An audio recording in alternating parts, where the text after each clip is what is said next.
വമ്പൻ സന്തോഷ വാർത്ത. സംസ്ഥാനത്ത് വിവിധ മേഖലകളിലേക്കുള്ള ഓണക്കാല ആനുകൂല്യ വിതരണങ്ങൾ സംസ്ഥാന സർക്കാരിന്റെ ഭാഗത്തു നിന്നും ആദ്യഘട്ടമെന്നോണം ആരംഭിച്ചു. സാമൂഹ്യ സുരക്ഷാ പെൻഷനുകൾ, ക്ഷേമനിധി പെൻഷനുകൾ, കെട്ടിട നിർമ്മാണ തൊഴിലാളി പെൻഷനുകൾ, ആശ്വാസ കിരണം, പെൻഷൻകാർക്കുള്ള ആനുകൂല്യങ്ങൾ, സംസ്ഥാന സർക്കാർ ജീവനക്കാർക്കുള്ള ഉത്സവ ബത്ത, ബോണസ് എന്നിവയെല്ലാം സംസ്ഥാന സർക്കാരിന്റെ ഭാഗത്തു നിന്നും പ്രഖ്യാപിച്ചു. ഇത്തവണയും കൂടുതൽ ആനുകൂല്യങ്ങൾ എത്തിച്ചേരുക സാമൂഹ്യ സുരക്ഷാ ക്ഷേമ പെൻഷൻ ഗുണഭോക്താക്കൾക്ക് തന്നെയാണ്. ഗുണഭോക്താക്കൾക്ക് ഓണം പ്രമാണിച്ച് ഓഗസ്റ്റ്, സെപ്റ്റംബർ മാസങ്ങളിലെ 2 ഗഡു പെൻഷൻ തുക എത്തിച്ചേരുമെന്നുള്ള സന്തോഷ വാർത്തയാണ് ഈ മണിക്കൂറുകളിൽ പുറത്തു വന്നിട്ടുള്ളത്. സാമ്പത്തിക സ്ഥിതി പരിഗണിച്ച് 2 ഘട്ടങ്ങളിലായാവും വിതരണം ആരംഭിക്കുക. ഓഗസ്റ്റിലെ പെൻഷനോടൊപ്പം സെപ്റ്റംബറിലേത് കൂടി നൽകാനാണ് തീരുമാനം. ഇതിന് 940 കോടി രൂപ സംസ്ഥാന സർക്കാർ അനുവദിക്കും. ഓണത്തിന് ശമ്പളം, പെൻഷൻ, ചെലവിന് പുറമെ ഉത്സവ ബത്ത, ബോണസ്, സാലറി, അഡ്വാൻസ് തുടങ്ങി വൻ ആനുകൂല്യ വിതരണമാണ് പുതിയ സർക്കാരിന്റെ ഭാഗത്തു നിന്നും ആരംഭിക്കുന്നത്.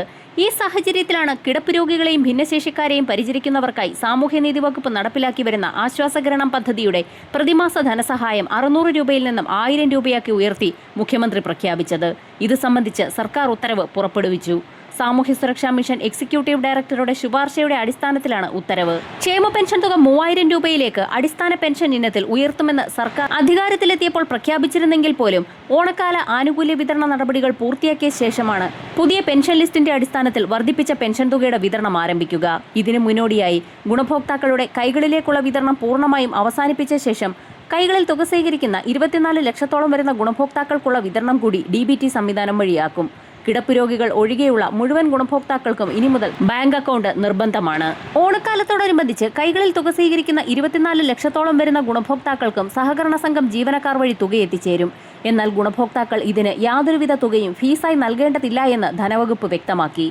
ഒട്ടുമിക്ക സ്ഥലങ്ങളിലും പെൻഷൻ തുക എത്തിച്ചു നൽകുന്ന ഏജന്റ് ഗുണഭോക്താക്കളിൽ നിന്നും പണം ഈടാക്കുന്നു എന്നുള്ള പരാതികൾ ഉയർന്നതിന് പിന്നാലെയാണ് ധനവകുപ്പിന്റെ പുതിയ അറിയിപ്പ്. സാമൂഹ്യ സുരക്ഷാ പെൻഷൻ വിതരണം ചെയ്യുന്ന സഹകരണ സംഘം ജീവനക്കാർക്ക് ഇൻസെന്റീവ് തുക സർക്കാർ തന്നെ അനുവദിച്ചിട്ടുണ്ട്. ഈ തുകയ്ക്ക് പുറമെ ഗുണഭോക്താക്കൾ യാതൊരുവിധ തുകയും ഫീസായി നൽകേണ്ടതില്ല. ആശ്വാസകിരണം പദ്ധതി പ്രകാരം സംസ്ഥാന സർക്കാർ പ്രഖ്യാപിച്ച പുതിയ 1000 രൂപയുടെ വിതരണം ബജറ്റിൽ നേരത്തെ തന്നെ പ്രഖ്യാപിച്ചിരുന്നു. പരിഷ്കരിച്ച നിരക്കിന് വെള്ളിയാഴ്ച മുതൽ പ്രാബല്യമുണ്ടാകും. തീവ്രമായ ശാരീരിക മാനസിക വെല്ലുവിളികൾ നേരിടുന്നവർ, 100% ഭിന്നശേഷിയുള്ളവർ, കിടപ്പിലായ രോഗികൾ, ക്യാൻസർ, ഓട്ടിസം, സെറിബ്രൽ പാൾസി തുടങ്ങിയ രോഗബാധിതർ, വയോജന രോഗികൾ എന്നിവരെ പരിചരിക്കുന്നവർക്കാണ് ആശ്വാസകിരണം പദ്ധതിയുടെ ഭാഗമായി 1000 രൂപ വീതം എത്തിച്ചേരാൻ പോകുന്നത്.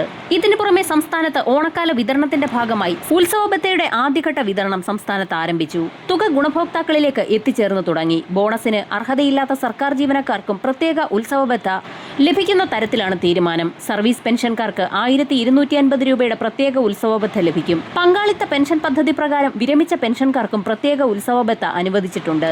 അതേസമയം സംസ്ഥാനത്തെ എല്ലാ സർക്കാർ ജീവനക്കാർക്കും 20,000 രൂപ അഡ്വാൻസും സംസ്ഥാന സർക്കാർ അനുവദിച്ചു. പാർട്ട് ടൈം, കണ്ടിൻജന്റ് ഉൾപ്പെടെയുള്ള മറ്റ് ജീവനക്കാർക്ക് 6000 രൂപ അഡ്വാൻസും ലഭിക്കും. കൂടുതൽ മേഖലകളിലേക്കുള്ള സംസ്ഥാന സർക്കാരിന്റെ ആനുകൂല്യ വിതരണം ഈ ആഴ്ച സജീവമാകും. വിവിധ മേഖലകളിലേക്കുള്ള കൂടുതൽ ആനുകൂല്യങ്ങൾ ഉടൻ തന്നെ പ്രഖ്യാപിക്കും. വരും മണിക്കൂറുകളിലെ സർക്കാർ അറിയിപ്പുകൾക്കായി ചാനൽ സബ്സ്ക്രൈബ് ചെയ്യാൻ മറക്കാതിരിക്കുക.